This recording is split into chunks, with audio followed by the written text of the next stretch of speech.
مقبول drama اداکار عفان وحید نے انکشاف کیا ہے کہ کیریئر کے آغاز میں برطانوی دارالحکومت لندن میں لوگوں نے ان کے ساتھ رنبیر کپور سمجھ کر تصاویر اور ویڈیوز بنائیں۔ عثمان وحید نے حال ہی میں گرین ٹی وی کے عید شو میں شرکت کی، جس میں دیگر شوبی شخصیات بھی شریک ہوئیں۔ پروگرام کے دوران اداکار نے کیریئر کے آغاز کا ایک واقعہ بتاتے ہوئے کہا کہ اب سوشل میڈیا صارفین انہیں ٹرولنگ کا نشانہ بنائیں گے کہ کہاں رنبیر کپور اور کہاں یہ۔ ان کا کہنا تھا کہ وہ شوبز انڈسٹری میں نئے تھے، جس وجہ سے ان کا چہرہ کافی کمزور ہوتا تھا، اس لیے لندن میں بھارتی مداح انہیں رنبیر کپور سمجھ بیٹھے۔ انہوں نے بتایا کہ وہ جیسے ہی لندن کے ایک ریسٹورنٹ سے باہر نکلے تو بھارتی مداحوں نے انہیں پیچھے سے آوازیں دے کر روکا اور ان سے پوچھا کہ آپ رنبیر کپور ہی ہیں نا؟ عفان وحید کے مطابق انہوں نے مداحوں کو کہا کہ ہاں وہ رنبیر کپور ہی ہیں، جس پر مداح ان کے ساتھ تصاویر اور ویڈیوز بناتے رہے۔ ان کا کہنا تھا کہ انہوں نے رنبیر کپور بن کر بھارتی مداحوں کے ساتھ ویڈیوز اور تصاویر بنوائیں۔ اداکار نے کہا کہ انہیں معلوم ہے کہ مذکورہ قصہ بتانے کے بعد سوشل میڈیا پر صارفین انہیں تنقید کا نشانہ بنائیں گے اور انہیں تانے دیں گے کہ کہاں یہ اور کہاں رنبیر کپور۔ پروگرام کے دوران پہلے عفان وحید نے رنبیر کپور کا نام لینے سے گریز بھی کیا، لیکن اداکار آغا علی کی جانب سے بھارتی اداکار کا نام لیے جانے کے بعد انہوں نے بتایا کہ انہیں رنبیر کپور سمجھا گیا تھا۔ پروگرام میں موجود آغا علی کا کہنا تھا کہ انہیں قصے کا علم ہے اور انہیں یہ بھی معلوم ہے کہ بھارتی مداحوں نے عفان وحید کو غلطی سے کون سا بالی ووڈ اداکار سمجھ کر ان کے ساتھ تصاویر بنوائی تھیں۔ پروگرام میں شریک دوسری شوبی شخصیات اور ٹی وی میزبانوں کے اصرار کے بعد عفان وحید نے رنبیر کپور کا نام لیا۔ پروگرام میں بات کرتے ہوئے اداکار نے کہا کہ وہ سوشل میڈیا پر خود پر ہونے والی تنقید دیکھ کر پریشان ہو جاتے ہیں، اس لیے وہ اکثر کمنٹ سیکشن کو بند کر دیتے ہیں۔ اداکار کا کہنا تھا کہ وہ سوشل میڈیا پر اپنی ٹرولنگ سے متعلق کمنٹس پڑھ کر ڈپریشن میں چلے جاتے ہیں، اس لیے وہ سوشل میڈیا پر زیادہ توجہ نہیں دیتے۔ انہوں نے اسی معاملے پر بات کرتے ہوئے کہا کہ اگر کوئی اداکار یا اداکارہ میچور ہوتا ہے، ان کی عمر بڑھتی ہے تو انہیں بوڑھے ہونے کے تانے دیے جاتے ہیں۔ عفان وحید نے سوال کیا کہ کون سا انسان ہے جو ہمیشہ سدا بہار جوان رہے گا؟ ہر کسی نے بوڑھا ہونا ہوتا ہے۔ اداکار کے مطابق اسی طرح جب کوئی اداکارہ چہرے پر کوئی کام کروائے، خوبصورتی بڑھائے، تو اسے تانے دیے جاتے ہیں کہ وہ اپنی جلد سے خوش نہیں، اس لیے اس نے پلاسٹک سرجری کرا لی۔ ان کا کہنا تھا کہ اخلاقی حدود میں رہتے ہوئے سوشل میڈیا پر تنقید بھی کی جاتی ہے اور حدود میں رہتے ہوئے ہر چیز کی جاتی ہے، لیکن معاشرے میں اب کوئی حدود ہی نہیں رہی۔ ان کی بات پر آمنہ الیاس نے کہا کہ وہ اکثر اپنے دوستوں کے ساتھ بیٹھ کر یہ کہتی ہیں کہ شکر کریں کہ لیڈی ڈیانا چل بسی، ورنہ دنیا والے انہیں بھی بوڑھی ہونے اور خوبصورت نہ رہنے کے تانا دیتے۔ اداکارہ کا کہنا تھا کہ دنیا بھر میں جوانی کو ہی خوبصورتی کا معیار سمجھا جاتا ہے،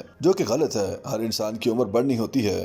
YouTube پر گوگلی نیوز دیکھنے کے لیے youtube.com کی سرچ بار میں googly news T V type کریں۔ گوگلی نیوز کے پیج پر سرخ رنگ کے سبسکرپشن والے بٹن پر کلک کرنا نہ بھولیے۔ YouTube پیج پر اپلوڈ ہونے والی ویڈیوز سے باخبر رہنے کے لیے بیل آئیکن پر کلک کیجیے۔ آپ کو ہر نئی ویڈیو کے بارے میں نوٹیفیکیشن موصول ہو جائے گا۔